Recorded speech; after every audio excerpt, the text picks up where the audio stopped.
Kamusta po kayo? Bago po ang lahat, first things first.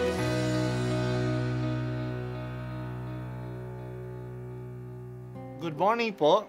Sinisimulan po natin ngayon ang first things first.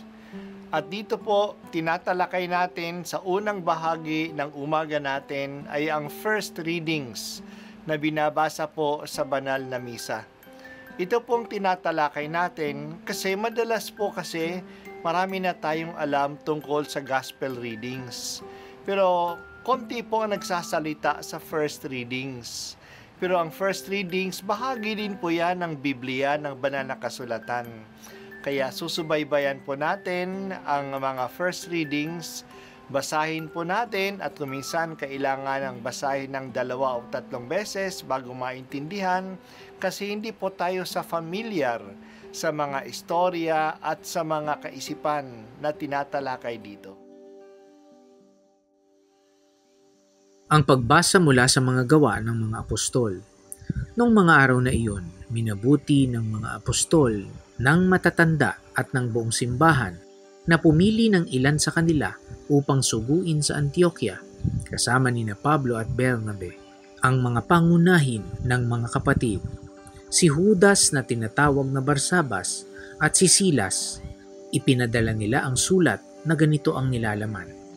Kaming mga apostol at matatanda ay bumabati sa mga kapatid na hintil sa Antioquia, sa Syria at sa Cilicia.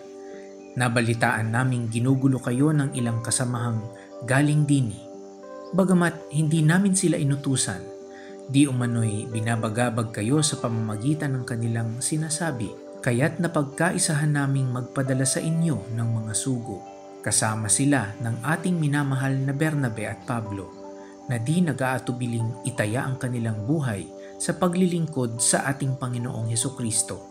Sinusugo nga namin sa inyo sina Judas at Silas upang ipaliwanag sa inyo ang nasasaad sa sulat na ito.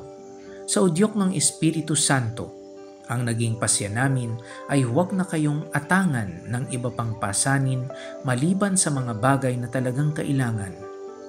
Huwag kayong kakain ng anumang inihandog sa mga Diyos-Diyosan, ng dugo at ng hayop na binigti. Huwag kayong makikiapid. Layuan ninyo ang mga bagay na ito at mapapabuti kayo. Paalam. Pinayaon ang mga sugo. Pagdating sa Antioquia, tinipon nila ang mga kapatid at ibinigay ang sulat. Pagkabasa sa liham, ang mga tao'y nagalak dahil sa kanilang narinig. Ang salita ng Diyos. Salamat sa Diyos. Ang desisyon ng Council of Jerusalem ay pinaabot sa pamamagitan ng isang liham at ng personal delegates. Ang pinili na ipadala ay sina Judas na kilala din na Barsabas at si Silas. Sila ay magpapatotoo at magpaliwanag sa liham. Kasama na sila ni Bernabe at Pablo sa pagbalik sa Antioquia. Ang liham naman ay addressed sa mga Gentile na taga-Antioquia, Syria at Cilicia, at ito ay galing sa mga apostol at matatanda ng Jerusalem. Sa desisyong ito, gustong bigyan ng katahimikan ng loob ang mga Kristiyano doon dahil sa pagdating ng iba na nagsabi na mali daw ang ginagawa nila, na hindi muna sila nagpatuli. Hindi na yang kailangan.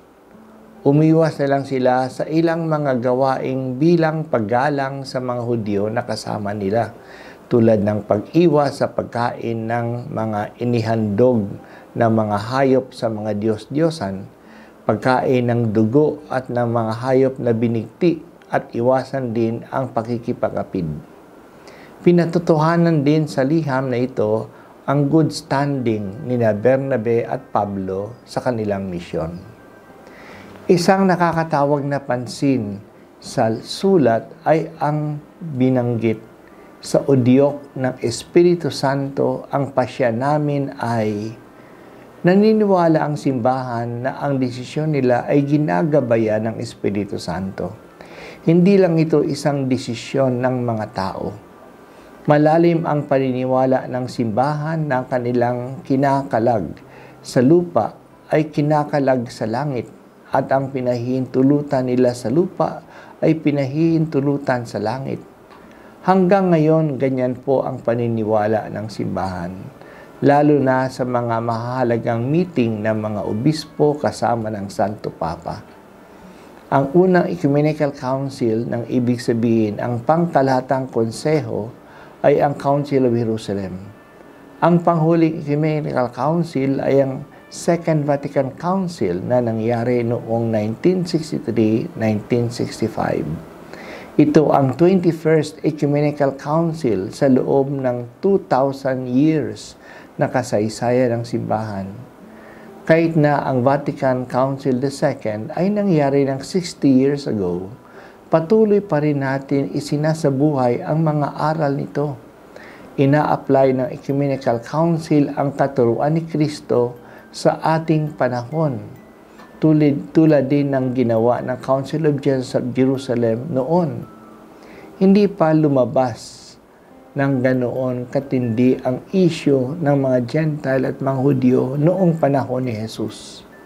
Kaya kailangan magpulong ang mga apostol at ang mga matatanda ng grupo upang tingnan kung ano ang sinasabi ng Espiritu Santo sa bagay na ito ng kanilang panahon. Magpasalamat tayo sa Diyos na ginagabayan niya tayo sa pamamagitan ng Banal na Espiritu sa takbo ng kasaysayan. Magpagabay tayo sa Kanya at makinig tayo sa Espiritu. Salamat, Panginoon, sa biyaya ng Simbahang Katolika na gumagabay sa amin sa aming panahon ngayon. Kailan naming tumugon sa hamon ng panahon ngayon at nandyan ang simbahan na gumagabay sa amin. Salamat, Panginoon. Sa aming katapatan sa simbahan, pinapakita namin ang aming katapatan sa iyo.